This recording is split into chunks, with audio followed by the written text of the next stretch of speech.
The purpose statement of our worship ministry is this: we exist to inspire people to pursue God through creativity and character. It's the thing that we run all of our decisions through, and it's what we use to analyze how well we did as a worship ministry. So how does doing a silly Mother's Day opening song fit into all this? Hi, I'm Dave Dolphin at practicalworshipblog.com, sharing ideas, tips, and practical advice for the everyday worship leader. And on this channel, we have weekly videos that help you lead a worship band and be a leader of people. So if you haven't already, consider subscribing to the channel so you don't miss the next video. For Mother's Day, we opened our service with this silly little skit. We created this parody song of My Girl and we turned it into My Mom. And it was all about the things that mothers say. Things like, money doesn't grow on trees, or did you brush your teeth, or just wait until your dad gets home.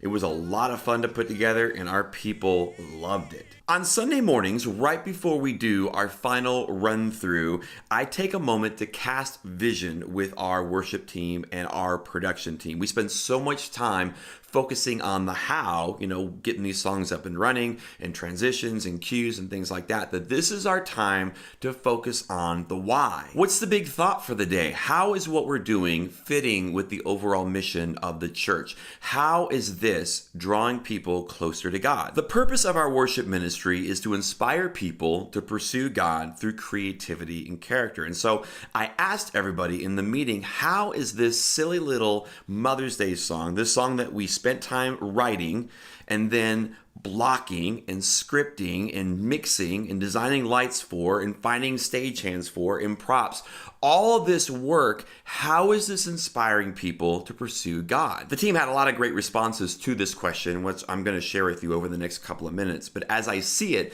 there are 3 ways that this bit inspired people to pursue God. And I'm going to share them in ascending order, meaning that their importance is greater as we go through them. 1, the role of a mother is a God-given role. God created moms to do what they do to fulfill his purpose. It's part of God's plan to bring up the next generation. So we're celebrating something that God created by trying to relate to the challenges and the commonalities of motherhood. Now, in a humorous way, but also in a way that at the end of the day says that what you do as a mom is important. You are doing what God created you to do. 2, people walk into our auditoriums and our sanctuaries with all kinds of baggage. There's things that they're worried about, that they're stressed out about, that they're anxious about. They might even have preconceived ideas of what God is like, maybe based on some bad experiences with Christians or church in the past. And humor is a way that we can help people to unhitch from the stresses in their lives, to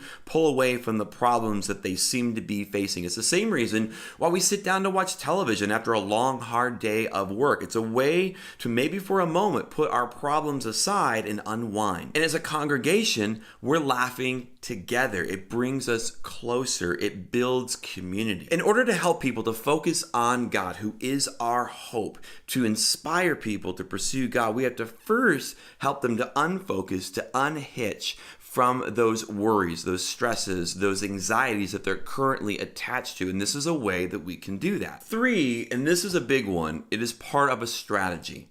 It's a strategy where you first focus on someone's practical needs, their physical needs, and then you move the conversation to their spiritual needs. People often say that people don't care what you know until they know that you care. We see this strategy played out in John 4, where Jesus talks with the Samaritan woman at the well. Jesus asks the woman for a drink. So the conversation starts by discussing our practical need for water. If we're not properly hydrated, we will die.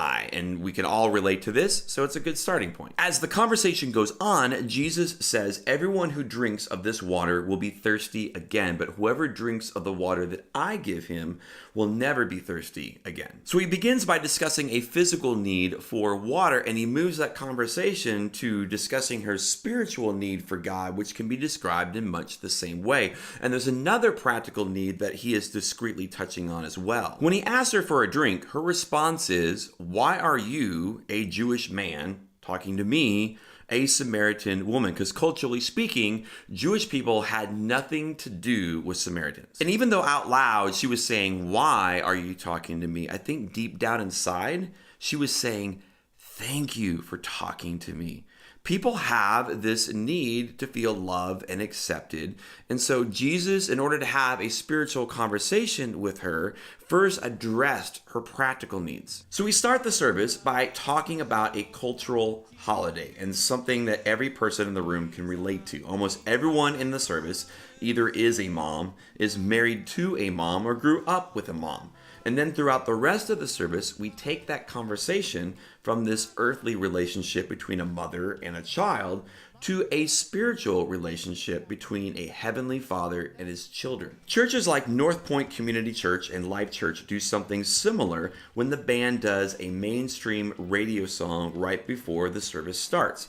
These types of churches are trying to reach people that would probably never think they'd be stepping foot into a church and have lots of mixed emotions about it, and everything is so different. So starting off by playing a song that they know can give them a sense of familiarity and put that person at ease to be ready to hear about their spiritual needs later in the service. Now, I'm not saying that every church should do this. I'm not even saying that our church does this, because we don't. But it is an example of how you can start the conversation at a practical level for the purpose of moving it towards a spiritual level later on. For more videos like this one, subscribe to the channel so you're notified each time a new video is uploaded. And for more practical advice from me personally, we have a small little ebook called 20 Things I Wish I Knew 20 Years Ago. It's the advice that I've learned over the last 20 years of doing music ministry, and you can download it right now for free at practicalworshipblog.com. All this talk of water is making me thirsty.